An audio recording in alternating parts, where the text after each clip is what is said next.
السلام عليكم ورحمة الله وأهلا بك في فيديو جديد على قناة بلبل فوت. اليوم إن شاء الله باش نحكيو على آخر أخبار المنتخب التونسي. قبل ما نبداو الفيديو نتمنى الكل يصليوا على النبي صلى الله عليه وسلم، تنساش تشتركوا في القناة وتفعلوا الجرس ويلا بينا.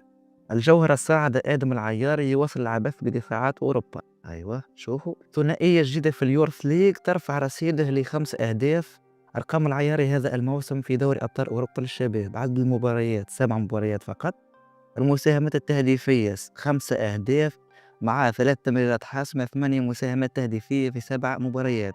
صبر اللموشي المونديال على الأبواب، وهؤلاء الشباب هم وقود الرحلة نحو أمريكا 2026. الحقيقة عدم العياري من أكثر من اللاعبية اللي يبشروا بالخير، إن شاء الله ينضم للمنتخب التونسي.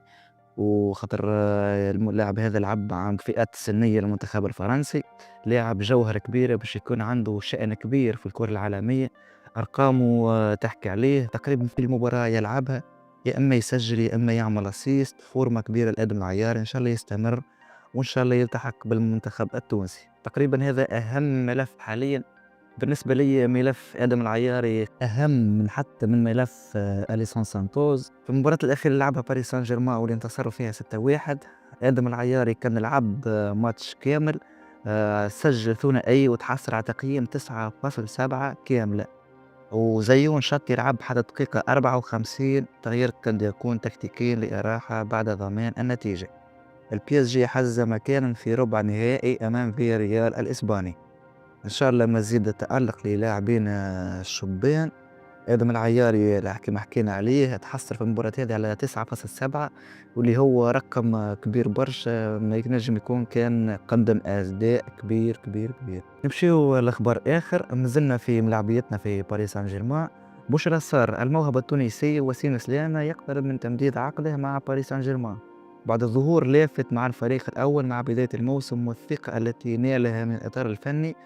إدارة بي اس جي تجدد ثقتها في نسر قرطاج، ترى فيه مشروع لاعب سوبر للمستقبل ولا للتفريط فيه مجانا بعد تعافيه، خاصة مع تزايد أطماع الأندية الأوروبية في خطفه. لا ننسى أن وسيم سلامة دفع ثمن حب قميص النسور غاليا، حيث تعرض لإصابة الأربعة المتقاطعة خلال تمثيله لتونس في مونديال كأس العالم للناشئين أقل من 17 سنة.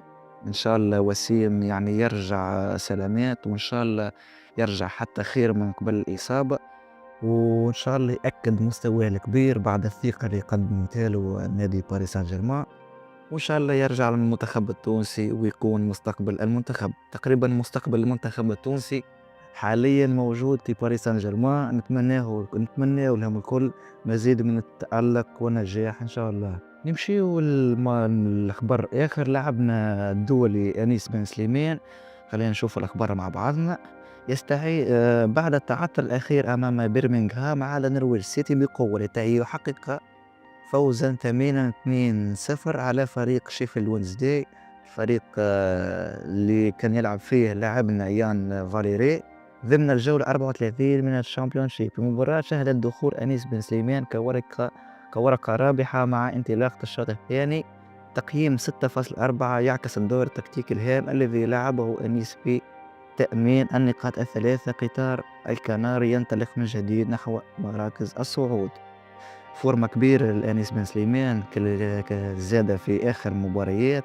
مباراة هذه صحيح ما لعبش كأساسي، ينجم يكون يعني بما أنه فريق شيفيلد وينزداي فريق ضعيف أصلا، تقريبا فريق باش يعلن إفلاسه وبرشا بلاعبية خرجوا، لذلك أنيس بن سليمان ما كانش مهم أنه يدخل في التشكيلة الأساسية. مش كل مباراة لازم يسجل، مش كل مباراة يعمل أسيست، يكفي إنه يكون حاضر يعني حضور تكتيكي. وأنيس بن سليمان ما خيبش، وإن شاء الله مزيد من التألق للاعبنا الدولي أنيس بن سليمان. خلينا نشوفوا مع بعضنا هدف آدم العياري اللي سجله مع باريس سان جيرمان.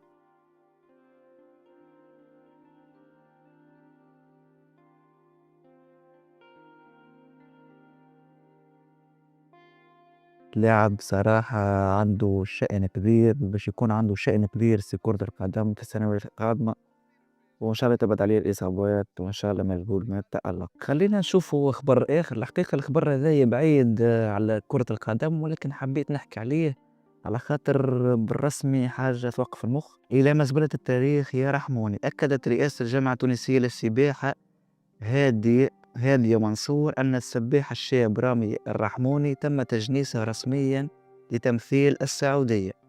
وأوضحت في تصريح صحفي أن الرحموني ووالدته قطعوا اتصالاتهم منذ قرابة عامين مع الجامعة وسلطة الإشراف اللجنة الوطنية الأولمبية وجمعيته الأم الترجي الرياضي التونسي.